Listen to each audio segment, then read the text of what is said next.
आज के वीडियो में हम लोग चर्चा करेंगे दोस्तों, विशिष्ट शिक्षकों को जो मिलने वाला अवकाश है वो किस प्रकार का अवकाश मिलेगा या नियोजित शिक्षक की तुलना में क्या अधिक अवकाश मिलेगा, उसके बारे में चर्चा करेंगे दोस्तों। जैसे कि आप सभी जानते हैं, विशिष्ट शिक्षक मतलब बिहार राज्य के कर्मचारी, और जो राज्य के कर्मचारी होते हैं दोस्तों, उनको कुछ ना कुछ एक्स्ट्रा लाभ दिया जाता है, चाहे वो आर्थिक रूप से हो चाहे अन्य रूप से हो। आज के वीडियो में हम लोग मूलतः उसी के बारे में चर्चा करेंगे।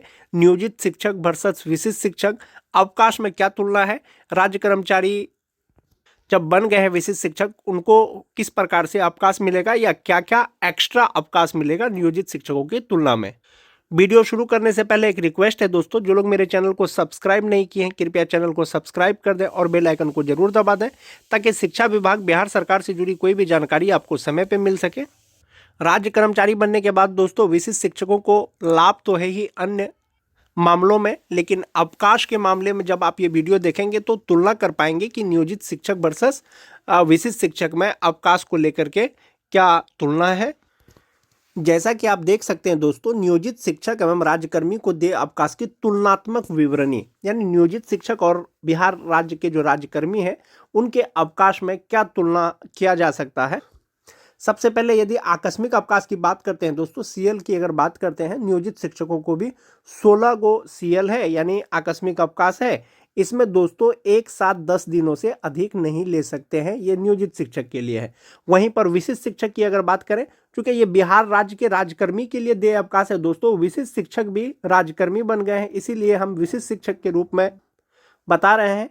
जो विशिष्ट शिक्षक को मिलने वाला आकस्मिक अवकाश है दोस्तों, वो एक बार में 10 दिन से अधिक आकस्मिक छुट्टी नहीं ली जा सकती है। रविवार या अन्य अवकाश के दिनों को आकस्मिक छुट्टी के साथ मिलाया जा सकता है, परंतु उक्त अवकाशों को गिनते हुए अनुपस्थित दिनों की संख्या 12 दिनों से अधिक नहीं होनी चाहिए। एक अंतर आपको यहाँ स्पष्ट दिखाई दे रहा होगा दोस्तों, जो नियोजित शिक्षक है लगातार 10 दिनों से अधिक की छुट्टी नहीं ले सकते हैं, लेकिन जो विशिष्ट शिक्षक है यदि संडे को अगर उसको आकस्मिक अवकाश की छुट्टी को अगर मिला दे तो 12 दिन से अधिक की छुट्टी नहीं होनी चाहिए। और नियोजित शिक्षकों को भी 16 सीएल और विशिष्ट शिक्षकों को भी 16 सीएल। अगला जो है दोस्तों वो है विशेषावकाश, स्पेशल लीव, जो महिलाओं को दिया जाता है। महिला शिक्षकों के लिए 2 दिन प्रति माह, नियोजित शिक्षकों को शिक्षिकाओं को भी 2 दिन का विशेष अवकाश मिलता है, और जो बिहार राज्य के कर्मचारी हैं यानी विशिष्ट शिक्षक हैं उनको भी 2 दिन का विशेषावकाश दिया जाएगा नियमानुसार। उसके बाद है दोस्तों मातृत्व अवकाश। नियोजित शिक्षिकाओं के लिए भी 180 दिनों का जो है मातृत्व अवकाश है, पहले 2 संतानों के लिए, और जो विशिष्ट शिक्षक होंगे उनको भी 180 दिन का अवकाश है मातृत्व अवकाश, वो भी 180 दिन के लिए, यानी 6 महीना का अवकाश आपको नियोजित रहते हुए भी मिलेगा शिक्षिकाओं को, और विशिष्ट शिक्षक बनने के बाद भी 180 दिन का अवकाश मिलेगा, पहले 2 संतानों के लिए मिलेगा दोस्तों। वहीं पर अगर पितृत्व अवकाश की बात करें, जब कोई पुरुष शिक्षक पिता बनते हैं दोस्तों, पहले 2 संतानों के लिए वो 15 दिन का उनको अवकाश दिया जाता है सरकार के द्वारा, वो पितृत्व अवकाश होता है। वहीं पर जो विशिष्ट शिक्षक होंगे उनको भी पहले 2 संतानों के लिए पितृत्व अवकाश दिया जा सकेगा या दिया जा सकता है, नियमानुसार वे अवकाश ले सकते हैं। महिला शिक्षिकाओं के लिए 180 दिन का मातृत्व अवकाश विशिष्ट शिक्षकों को भी और नियोजित शिक्षकों को भी। वहीं पर जो पुरुष शिक्षक हैं उनके लिए 15 दिन का पितृत्व अवकाश, नियोजित शिक्षकों के लिए भी और विशिष्ट शिक्षकों के लिए भी। दोनों प्रकार का अवकाश दोस्तों चाहे वो मातृत्व अवकाश हो चाहे वो पितृत्व अवकाश हो, वो प्रथम 2 संतानों के लिए लागू होगा। चिकित्सा अवकाश से दोस्तों नियोजित शिक्षक और विशिष्ट शिक्षक में डिफरेंस होना शुरू हो जाएगा। जैसा कि आप देख पा रहे होंगे, चिकित्सा अवकाश यानी मेडिकल लीव एक कैलेंडर वर्ष में 20 दिनों का चिकित्सा अवकाश अनुमान्य है, यानी एक साल में 20 दिनों का चिकित्सा अवकाश अनुमान्य है नियोजित शिक्षकों के लिए। पूरी सेवा अवधि में 120 दिनों का चिकित्सा अवकाश संचित है, यानी पूरी जितना साल सेवा करेगा नियोजित शिक्षक दोस्तों, उसमें 120 दिन का कुल मेडिकल लीव ले सकते हैं, और एक कैलेंडर वर्ष में 90 दिनों तक चिकित्सा अवकाश एक साथ लिया जा सकता है, यानी नियोजित शिक्षक लगातार 90 दिन का मेडिकल लीव ले सकते हैं। लेकिन पूरी सेवा अवधि में जो मेडिकल लीव है दोस्तों वो 120 दिन से ज़्यादा का नहीं होना चाहिए। वहीं पर अगर विशिष्ट शिक्षकों की बात करें दोस्तों, स्वास्थ्य प्रमाण पत्र के आधार पर 180 दिनों के लिए पूर्ण वेतन पर रूपांतरित अवकाश 360 दिनों के अर्ध वेतन पर रूपांतरित अवकाश। यानी जो विशिष्ट शिक्षक होंगे दोस्तों, उनको स्वास्थ्य प्रमाण पत्र पर 180 दिन का जो मेडिकल लीव मिलेगा वो पूर्ण वेतन पर मिलेगा। वहीं पर 360 दिन का जो लीव मिलेगा दोस्तों वो अर्ध वेतन पर मिलेगा। तो ये डिफरेंस है आपको मेडिकल लीव में नियोजित शिक्षक और विशिष्ट शिक्षक में। दूसरा है दोस्तों अर्जित अवकाश, जिसको ईएल बोलते हैं। प्रथम 2 वर्ष की सेवा के उपरांत जब 2 वर्ष का सेवा संपुष्टि हो जाता है दोस्तों नियोजित शिक्षकों का, 11 दिनों की छुट्टी अर्जित अवकाश करते हुए अधिकतम 120 दिनों तक संचित है। यानी नियोजित शिक्षकों को 1 साल में 11 अर्जित अवकाश दिया जाता है दोस्तों।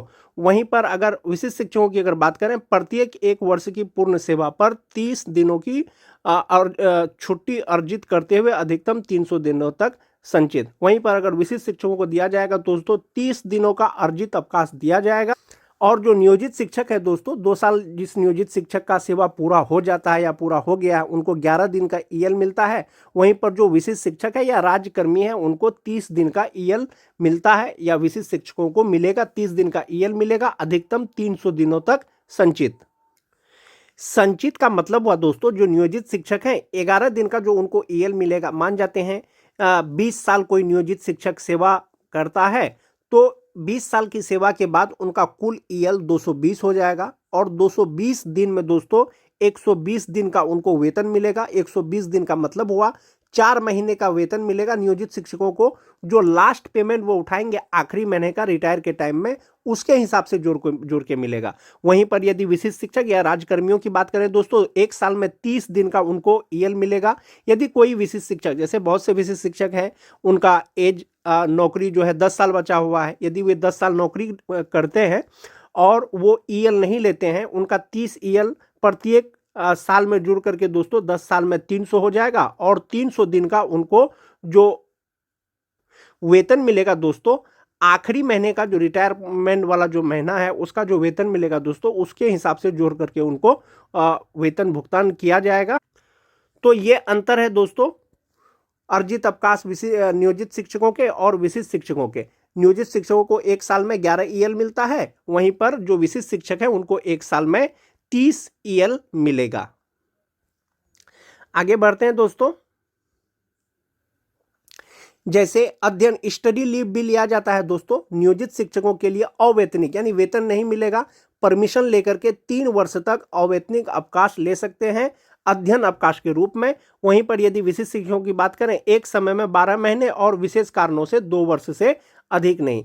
यानी नियोजित शिक्षकों को दोस्तों अवैतनिक अवकाश स्टडी लीव के रूप में 3 वर्ष का मिलेगा। वहीं पर जो विशिष्ट शिक्षक हैं उनको 12 महीने का मिलेगा स्टडी लीव, लेकिन विशेष कारणों से 2 वर्ष तक के लिए ले सकते हैं। वहीं पर असाधारण अवकाश की अगर बात करें दोस्तों, असाधारण अवकाश नियोजित शिक्षकों के लिए एक पंचांग वर्ष में 30 दिनों की अवधि के लिए असाधारण अवैतनिक अवकाश, यानी असाधारण अवकाश अवैतन के रूप में, यानी वेतन नहीं मिलेगा, नियोजित शिक्षक 30 दिनों के लिए ले सकते हैं। वहीं पर यदि विशिष्ट शिक्षकों की बात करें दोस्तों, जब नियमावली के अधीन कोई दूसरी छुट्टी अनुमान्य नहीं हो, दूसरी छुट्टी अनुमान्य होने पर जब सरकारी सेवक असाधारण छुट्टी के लिए लिखित आवेदन करे तो सक्षम प्राधिकार किसी अनुमान्य छुट्टी के साथ या क्रम में असाधारण छुट्टी दे सकता है। यानी सक्षम प्राधिकार के द्वारा दोस्तों असाधारण अवकाश राज्यकर्मियों को दिया जा सकता है या विशिष्ट शिक्षकों को दिया जा सकता है, और बिना छुट्टी के कालावधि में भूत लक्षी प्रभाव के साथ असाधारण छुट्टी में रूपांतरित कर सकता है। वहीं पर यदि शिशु देखभाल अवकाश की अगर बात करें दोस्तों, नियोजित शिक्षकों को शिशु देखभाल अवकाश दे नहीं है। वहीं पर महिला कर्मचारियों को, जो विशिष्ट शिक्षक होंगे दोस्तों, विशिष्ट शिक्षिका होगी, उनको दिया जाएगा। महिला कर्मचारी को पूरे सेवा अवधि में केवल 2 संतान तक उनकी परीक्षा, बीमारी की दवा, दशा में पालन पोषण देखभाल के लिए 2 वर्ष यानी 730 दिनों का शिशु देखभाल अवकाश दे है। यानी महिला शिक्षिकाओं को, जो विशिष्ट शिक्षक होंगे, उनको 730 दिनों का यानी 2 साल का शिशु देखभाल अवकाश दे होगा दोस्तों, जबकि नियोजित शिक्षकों को ये दे नहीं है। यह अवकाश 15 दिनों से कम स्वीकृत नहीं किया जाएगा। यानी शिशु देखभाल जो अवकाश होगा एक बार में 15 दिन से कम का नहीं ले पाएंगे, 15 दिन से ज़्यादा का ही ले सकती हैं विशिष्ट शिक्षिका। वहीं पर अगर बात करें क्षतिपूर्ति अवकाश की दोस्तों, नियोजित शिक्षकों को क्षतिपूर्ति अवकाश दे नहीं है, उनको नहीं दिया जाता है। लेकिन जो विशिष्ट शिक्षक होंगे क्षतिपूर्व अवकाश सरकारी सेवकों से सार्वजनिक छुट्टी के दिनों के लिए किए गए कार्य के बदले दे है। जो छुट्टी का दिन है दोस्तों, अगर उस दिन कोई विशिष्ट शिक्षक कार्य करते हैं तो उनको क्षतिपूर्ति अवकाश दे है, लेकिन नियोजित शिक्षकों को ये दे नहीं है। किसी भी पंचांग वर्ष में क्षतिपूर्व अवकाश की अधिकतम सीमा 20 दिन एवं एक साथ 12 दिनों से अधिक अवधि के लिए दे नहीं है। यानी क्षतिपूर्ति जो अवकाश मिलेगा दोस्तों, विशिष्ट शिक्षकों को अधिकतम 20 दिन और एक साथ में 12 दिन से ज्यादा का नहीं ले सकते हैं, लेकिन नियोजित शिक्षकों को क्षतिपूर्ति अवकाश दे नहीं है। वहीं पर अगर बात करें अदेय छुट्टी, नियोजित शिक्षकों को अदेय छुट्टी दे नहीं है, लेकिन स्वास्थ्य प्रमाण पत्र के आधार पर पूरे सेवा काल में अर्ध वेतन पर 180 दिन के लिए स्वीकृत की जा सकती है। यानी विशिष्ट शिक्षकों को अदेय अवकाश जो है स्वास्थ्य प्रमाण पत्र के आधार पर अर्ध वेतन, आधा वेतन मिलेगा, 180 दिन के लिए उसको स्वीकृत किया जा सकता है। वहीं पर नियोजित शिक्षकों को अदेय अवकाश दे नहीं है। तो इस प्रकार से दोस्तों आज के वीडियो में मैंने आपको बताया कि नियोजित शिक्षक वर्सेस विशिष्ट शिक्षक, यानी विशिष्ट शिक्षक बनने के बाद आपको किस प्रकार से कौन कौन से अवकाश नियोजित शिक्षकों से ज्यादा मिलेगा, या कौन कौन से अवकाश ऐसे हैं जो नियोजित शिक्षकों को दे नहीं है, सिर्फ और सिर्फ राज्यकर्मी यानी विशिष्ट शिक्षकों को दे है।